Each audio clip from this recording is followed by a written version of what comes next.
তার সব লীলায় রসপরিপূর্ণ, রসেন পূর্ণা রসিকেন্দ্র মৌলি। আজকে বাম হাতের মাঝখানটিতে নিয়েছেন দধি মাখা পান্ন, ভালো করে শুনুন। আর প্রত্যেকটি আঙুলের ফাঁকে নিয়েছেন এক এক প্রকার আচার। আর মধ্যমা, অনামিকা আর বৃদ্ধাঙ্গুষ্ঠ, এই তিনটি আঙুল দিয়ে একবার করে কবলা, কবলা মানে দধি মাখা অন্ন, ওইটি মুখে দিচ্ছেন। আর একবার এক প্রকার আচার মুখে দিচ্ছেন, একবার দধি মাখা অন্ন মুখে দিচ্ছেন, একবার আচার মুখে দিচ্ছেন। খাওয়াটিও রসে পরিপূর্ণ। গোপালের গমন, ওটা নটন, নৃত্য, আর কথা বলা গান। খাওয়া সংস্কৃতি। বৈরাগী বৈষ্ণবদের কথা আলাদা, কিন্তু গোপাল এত সুন্দর সংস্কৃতির বিস্তার করছেন, জগৎজীবকে শিক্ষা দিচ্ছেন কেমন করে খেতে হয়। আমরা তো খেতেই জানি না, এখানে কেউ মেখে দাঁড়াকে এটা খাওয়া নাকি? গোপাল শেখাচ্ছেন জগতের জীবকে কেমন করে খেতে হয়। সনাতন গোস্বামী পাল বলছে, তুমি জানো বাবু, তার কারণ তুমি রাজার বেটা। আমরা তো বাবাজি বৈরাগী, নুন পায় না তো খাবার কায়দা করতে গেছিলাম। তখন গোপাল বলছে, বেটা আজকে তুমি বলছো আমাকে রাজার বেটা, নিজে কি ছিলে? হ্যাঁ, জালালউদ্দিন হোসেন শাহ, রামকেলি, বগুড়া প্রদেশ, সেখানকার নবাব, তার তুমি প্রাইম মিনিস্টার ছিলে, পিএম, প্রধানমন্ত্রী, মনে নাই? ঝগড়া চলছে কার সঙ্গে? মদন মোহনের সঙ্গে সনাতন গোস্বামী পাল। তুমি প্রধানমন্ত্রী ছিলে, জালালউদ্দিন হোসেন শাহ বলল উৎকল আক্রমণ করবো, তুমি প্রধানমন্ত্রী, সারা বাংলার বুকে তোমার মতো বুদ্ধিমান কেউ ছিল না।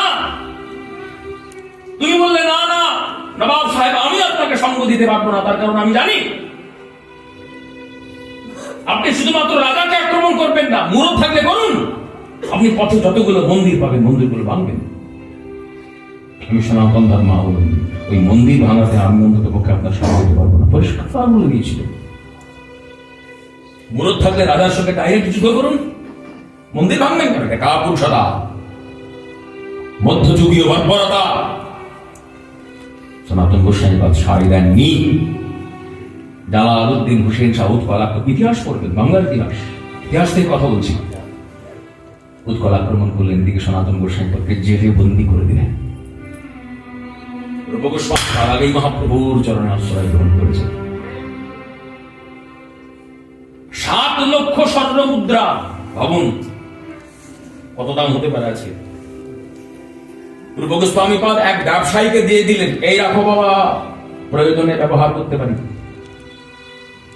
ওখান থেকে যখন শুনলেন রূপ গোস্বামী পাল যে দাদাকে জেলে বন্দী করেছেন জালালউদ্দিন হোসেন শাহ, তখন সেই ব্যবসায়ীকে খবর দিলেন যার কাছে রেখেছেন 7 লক্ষ স্বর্ণ মুদ্রা, যে এখন কাজে লাগবে, এক কাজ করো, যে কোনো ভাবে উৎকোচ দিয়ে, ঘুষ দিয়ে আমার দাদাকে তুমি ছাড়াও। ঘুষটি যদি শুভকর্ম পরিচায়ক হয়, তাহলে সেইটি দোষাবহ হয় না। এটি কৃষ্ণের রাজনীতি।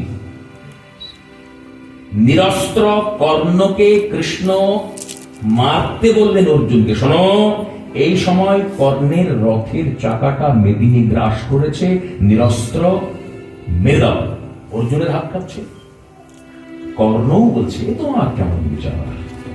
কৃষ্ণ সঙ্গে সঙ্গে গর্জে উঠলেন, মনে করো কর্ণ, আমার ভাগিনেও অভিমন্যুর কথা। যুদ্ধের নিয়ম কি ছিল? একজন মহারথীর সঙ্গে আর একজন মহারথী লড়বে সম্মুখ সমরে। একজন ছিল অভিমন্যু, তোমরা কতজন ছিলে? সপ্তরথী, মানে 7 জন।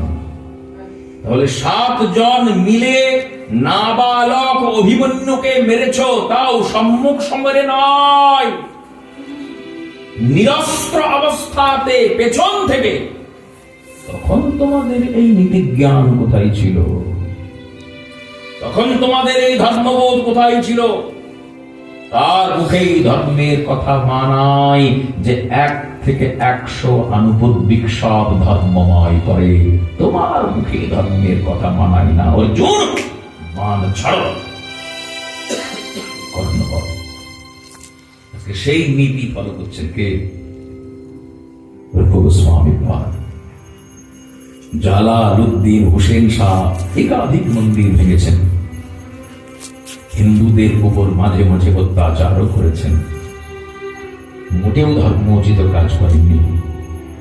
সেখান থেকে দাদাকে তুলে নিয়ে এসে যদি চৈতন্য চরণে সমর্পিত করিয়ে দিতে পারি, তাহলে দাদার এমন সামর্থ্য আছে, এমন প্রভাব আছে, এবং তার সঙ্গে চৈতন্যের কৃপা সংযুক্ত হয়ে একটা এমন রসায়ন তৈরি হবে, যার দ্বারা দেশ ও জাতির মঙ্গল হবে, সমাজের কল্যাণ হবে।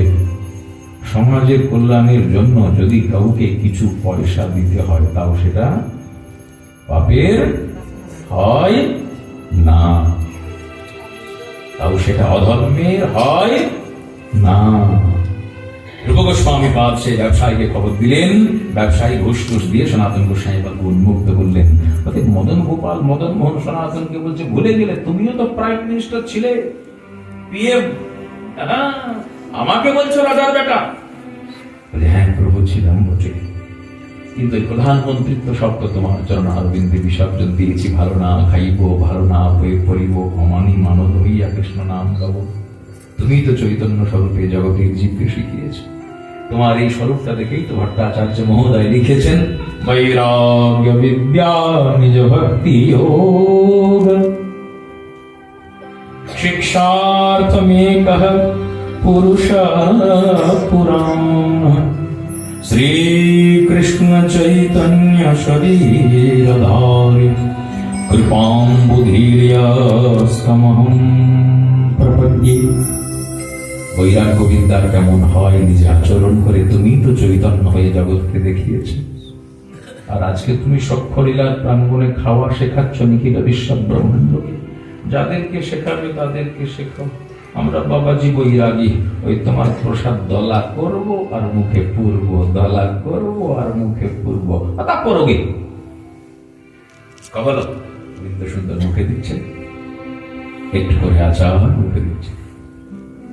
সকাগণ খাবেন না গোপালের এই খাওয়া দেখবেন, বুঝে উঠতে পারছেন না। গোপাল আরে খা, ও আচ্ছা